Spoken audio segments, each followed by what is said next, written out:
ಮುಚ್ಚುವಂತ ಸಣ್ಣ ಪ್ರಯತ್ನ ನಾವ್ಯಾರು ಮಾಡಲ್ಲ. ಅಲ್ಲೇ ನಾವು ಓಡಾಡ್ತೀವಿ. ನಾವ್ ಹೇಳೋದು ಒಂದೇ, ಅದು ನಮ್ದಲ್ಲ.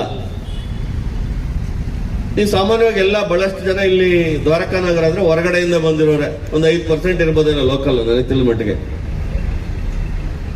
ನೀವು ಅಲ್ಲಿ ಇರ್ತೀರಾ, ನಿಮ್ಮೂರಲ್ಲಿ ನೀವು ಹಂಗೆ ಇರ್ತೀರಾ? ನಾನು ಬಹಳಷ್ಟು ಕಡೆ ಹೋದಾಗ ಒಂದು ಮಾತು ಹೇಳ್ತಾ ಇರ್ತೀನಿ. ನಮ್ಮಲ್ಲಿ ಬಹಳಷ್ಟು ಜನದ್ದು ಒಂದಿದೆ, ಬೆಂಗಳೂರಿಗೆ ಬಂದಿದ್ದೀವಿ, 20 ವರ್ಷ ಆಯ್ತು, 25 ವರ್ಷ ಆಯ್ತು, ಇಲ್ಲೇ ಸ್ವಂತ ಮನೆ ಆಯ್ತು, ಮಕ್ಕಳಾಯ್ತು, ಮಕ್ಕಳು ದೊಡ್ಡವರಾದ್ರು, ಅವ್ರಿಗೂ ಕೆಲಸನ ಕೊಡಿಸ್ತಾ ಇದೀವಿ, ಕೆಲವರು ಅವ್ರಿಗೂ ಮದುವೆಗಳು ಮಾಡಿದ್ವಿ.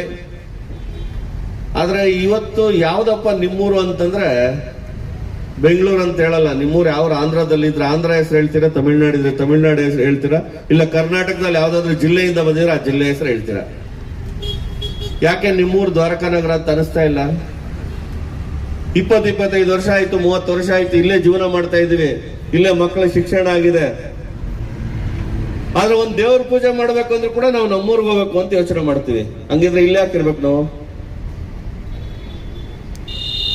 ಇದು ನಮ್ದು ಅನ್ನೋ ಭಾವನೆ ಮೊದಲನೇದಾಗಿ ನಿಮ್ಗೆಲ್ಲ ಬರ್ಬೇಕು ಅಂತಕ್ಕಂಥ ವಿನಂತಿಯನ್ನು ಮಾಡ್ತೇನೆ. ಅದಕ್ಕೆ ನನಗೆ ಅಭಿನಂದನೆ. ಯಾಕಂದ್ರೆ ನಮ್ಮೂರನ್ನ, ನಮ್ಮ ನಗರನ ನಾವು ಏನಾದ್ರೂ ಡೆವಲಪ್ ಮಾಡ್ಬೇಕು, ಇಲ್ಲಿ ಕಷ್ಟಗಳನ್ನ ರೆಸ್ಪಾಂಡ್ ಮಾಡ್ಬೇಕು ಅಂತಕ್ಕಂಥ ಭಾವನೆ ಮೊದಲು ಇಲ್ಲಿ ಇರ್ತಕ್ಕಂಥ ಪದಾಧಿಕಾರಿಗಳಿಗೆ ಬಂತಲ್ಲ, ಇದು ಸುಲಭ ಅಲ್ಲ.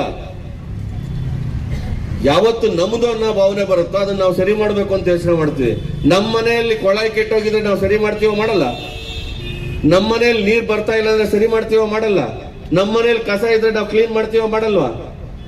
ನಮ್ಮನೆ ಸರಿ ಇಲ್ಲ ಅಂದ್ರೆ ಪೇಂಟ್ ಮಾಡ್ಬೇಕಂದ್ರೆ ಮಾಡ್ತೀವೋ? ಮಾಡಲ್ಲ.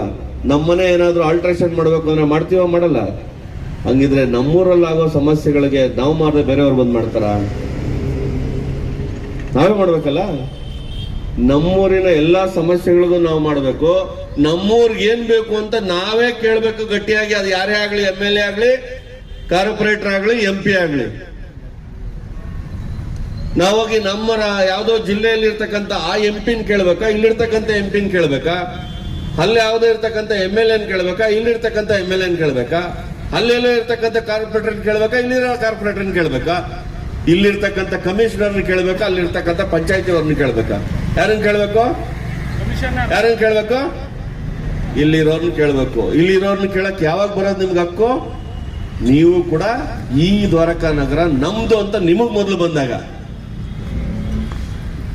ನಿಮ್ಮೆಲ್ಲ ನಿವಾಸಿಗಳಲ್ಲಿ ಕೇಳ್ತೀನಿ, ಇಲ್ಲೂ ಕೂಡ ಬಹಳಷ್ಟು ಜನ ಬಂದೇ ಇರಲ್ಲ ನಮ್ಗೆ ಆಗ್ಬೇಕು ಅಂತ. ಅವ್ರು ಏನೋ ಮಾಡ್ಕೊಳ್ತಾವ್ರೆ, ಮಾಡ್ಕೊಳ್ಳಿ. ನಮ್ಮ ಮನೆ ಹತ್ರ ಬೀದಿಗೆ ಲೈಟ್ ಕೆಟ್ಟೋದಾಗ ಆನಂದ ಫೋನ್ ಮಾಡಿ ಹೇಳಿದ್ರೆ ಹಾಕಿಸ್ತಾನಪ್ಪ.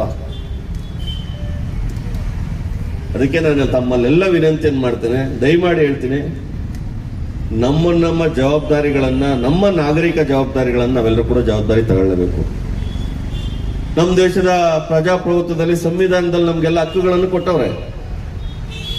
ಸನ್ಮಾನ್ಯ ಅಂಬೇಡ್ಕರ್ ಅವರು ಎಲ್ಲರಿಗೂ ಕೂಡ ಸಮಬಾಳು, ಸಮಪಾಲು ಬರಬೇಕು, ಸಮಾಜ ನಿರ್ಮಾಣ ಆಗ್ಬೇಕು ಅಂತ ಎಲ್ಲ ಹಕ್ಕುಗಳನ್ನ ಸಂವಿಧಾನದ ಮೂಲಕ ನಮಗೆ ಕೊಟ್ಟಿದ್ದಾರೆ.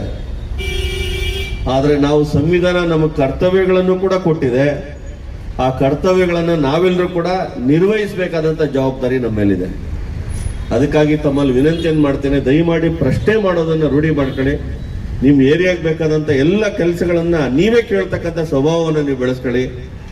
ಎರಡನೇದಾಗಿ, ನಾನು ಈಗಾಗಲೇ ಮನೆ ಬಂದಿದ್ದೆ ನಿಮ್ಮ ಪದಾಧಿಕಾರಿಗಳು, ನಾವೊಂದು ಮಾಡ್ತಿದ್ವಿ ಅಂತ ಅಂದಾಗ ನಾನು ಅವ್ರಿಗೆ ಅಭಿನಂದನೆ ಸಲ್ಲಿಸ್ತೇನೆ, ಒಳ್ಳೆ ಕೆಲಸ ಮಾಡಕ್ ಹೊರಟಿದ್ರೆ. ಎರಡನೇದು, ಯಾವುದೇ ಅಧಿಕಾರಿಗಳ ಹತ್ರ ಆಗ್ಲಿ ಕೆಲಸ ಮಾಡ್ತಕ್ಕಂಥ ಸಾಮರ್ಥ್ಯವನ್ನ ಜಾಸ್ತಿ ಮಾಡ್ಕೊಳ್ಬೇಕು. ಯಾವುದೇ ಜನಪ್ರತಿನಿಧಿಗಳನ್ನಾಗ್ಲಿ ನಿಲ್ಲಿಸ್ಬಿಟ್ಟು ಕೇಳಿ ಕೆಲಸ ಮಾಡಿಸ್ಕೋಬೇಕು. ನಿಲ್ಲಿಸ್ಬಿಟ್ಟು ಕೇಳಿ ಮಾಡಿಸ್ಕೋಬೇಕು ಕೆಲಸನ. ನೀವು ಯಾರಿಗೂ ಕೂಡ ಹೇಳ್ದಲ್ಲ, ಪ್ರಜಾಪ್ರಭುತ್ವದಲ್ಲಿ ನಮ್ಗೊಂದು ಮತದಾನದ ಹಕ್ಕು. ನಾವು ಯಾರಿಗೆ ಚಲಾಯಿಸ್ತೀವಿ? ನಮಗ್ ಕೆಲಸ ಮಾಡ್ಲಿ ಅಂತ ಜನಪ್ರತಿನಿಧಿ ನಾವು ಆಯ್ಕೆ ಮಾಡೋದು. ಹಂಗ ಆಯ್ಕೆ ಮಾಡಿದಂತ ವ್ಯಕ್ತಿ ನಮ್ ಕೆಲಸ ಮಾಡಿಲ್ಲ ಅಂದ್ರೆ ನಿಲ್ಲಿಸ್ ಕೇಳ್ಬೇಕಾದಂತ ಜವಾಬ್ದಾರಿ ಯಾರ್ದು?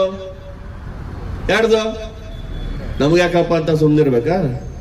ಬಡವನಿಗೂ ಒಂದೇ ಓಟು, ಶ್ರೀಮಂತನಿಗೂ ಒಂದೇ ಓಟು, ಡಾಲರ್ಸ್ ಕಾಲೋನಿ ಇದ್ರು ಒಂದೇ ಓಟೆ, ದ್ವಾರಕಾ ನಗರದಲ್ಲಿ ಇದ್ರು ಒಂದೇ ಓಟೆ, ವಿಧಾನಸೌಧದಲ್ಲಿ ಕೆಲಸ ಮಾಡ್ತಾ ಇದ್ರು ಒಂದೇ ಓಟೆ, ಇಲ್ಲೊಂದು ಅಂಗಡಿಯಲ್ಲಿ ಕೆಲಸ ಮಾಡ್ತಾ ಇದ್ರು ಒಂದೇ ಓಟೆ, ಸ್ಲಮ್ ಅಲ್ಲಿ ಇದ್ರು ಒಂದೇ ಓಟು, IAS ಆಫೀಸರ್ ಆದ್ರೂ ಒಂದೇ ಓಟೆ. ಹಂಗಿದ್ದಾಗ ಹಕ್ಕು ನಮಗ್ ಸಿಕ್ಕಿರ್ಬೇಕಾದ್ರೆ ಪ್ರಶ್ನೆ ಮಾಡಬೇಕಾಗಿರ್ತಕ್ಕಂಥವ್ರು ಯಾರು?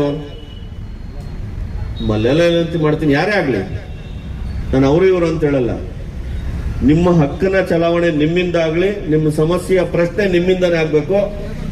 ಭವಿಷ್ಯದಲ್ಲಿ ದ್ವಾರಕಾ ನಗರ ಯಾವತ್ತಾದ್ರೂ ಬಂದು ನೋಡ್ಬೇಕಾದ್ರೆ ಬಹಳ ಖುಷಿ ಆಗ್ಬೇಕು. ನಾನು ಹೋಗಿದ್ದೀನಿ ಒಳಗಡೆ ಎಲ್ಲ, ಬಹಳ ಏನ್ ಚೆನ್ನಾಗಿ ಇಟ್ಕೊಂಡಿಲ್ಲ ನೀವು ಒಳಗಡೆ. ನೀವ್ ಯಾರು ಜನಪ್ರತಿನಿಧಿಗಳನ್ನ ಪ್ರಶ್ನೆ ಮಾಡ್ತಕ್ಕಂಥ ಕೆಲಸ ನೀವು ಮಾಡಲ್ಲ, ಅಧಿಕಾರಿಗಳನ್ನ ಪ್ರಶ್ನೆ ಮಾಡ್ತಕ್ಕಂಥ ಕೆಲಸ ನೀವು ಮಾಡಲ್ಲ. ನಿಮ್ಮಲ್ಲಿ ಯಾರೋ ಬಂದು ಕಸನೇ ಹೊಡಿಯಲ್ಲ. ಕಸ ಯಾಕೆ ದಿನ ಬೆಳಗ್ಗೆ ಹೊಡೆದ್ರೆ ಸಹಕಾರ ನಗರದಲ್ಲಿ ದಿನ ಬೆಳಗ್ಗೆ ಕಸ ಹೊಡಿತಾರಪ್ಪ, ಯಾಕೆ ನಿಮ್ಮಲ್ಲಿ ಕಸ ಹೊಡಿಬಾರ್ದು? ಸಹಕಾರ ನಗರದಲ್ಲಿ ಒಂದಿನೂ ನೀರಿನ ಸಮಸ್ಯೆ ಬರಲ್ಲ, ನಿಮ್ಗೆ ಯಾಕೆ ನೀರಿನ ಸಮಸ್ಯೆ ಬರ್ತದೆ? ಅಲ್ಲಿ ಒಂದ್ ದಿವಸ ಲೈಟ್ ಆಫ್ ಆಗಲ್ಲ, ನಿಮ್ದು ಯಾಕೆ ಆಫ್ ಆಗುತ್ತೆ? ಅಂದ್ರೆ ಅಲ್ಲಿ ದಿನ ಬೆಳಗಾದ್ರೆ ಆ ವ್ಯವಸ್ಥೆಯನ್ನ ಪ್ರಶ್ನೆ ಮಾಡುವಂತ ಜನ ಅವ್ರೆ. ಇಲ್ಲಿ ಪ್ರಶ್ನೆ ಮಾಡಿದ್ರೆ ಹೇಳ್ದಲ್ಲ, ಇಲ್ಲಿರೋದು ಓಟ್ ಒಂದೇ, ಅಲ್ಲಿರೋ ಓಟ್ ಒಂದೇ, ಇಲ್ಲಿರೋ ಜನನೂ ಒಂದೇ, ಅಲ್ಲಿರೋರು ಒಂದೇ. ಆದ್ರೆ ಅಲ್ಲಿ ಕೇಳಕ್ ಜನ ಅವ್ರೆ, ಇಲ್ಲಿ ನಾವು ಕೇಳಕ್ ತಯಾರಿಲ್ಲ. ನೀವೆಲ್ಲರೂ ಕೂಡ ದಯಮಾಡಿ ಯಾವುದೇ ಸಮಸ್ಯೆ ಅಂತ ಬಂದಾಗ ಯಾರೇ ಆಗ್ಲಿ ಕೇಳ್ತಕ್ಕಂಥ ಸ್ವಭಾವವನ್ನ, ಮನಸ್ಥಿತಿಯನ್ನು ನೀವೆಲ್ಲರೂ ಕೂಡ ಬೆಳೆಸ್ಕೊಳ್ಬೇಕು.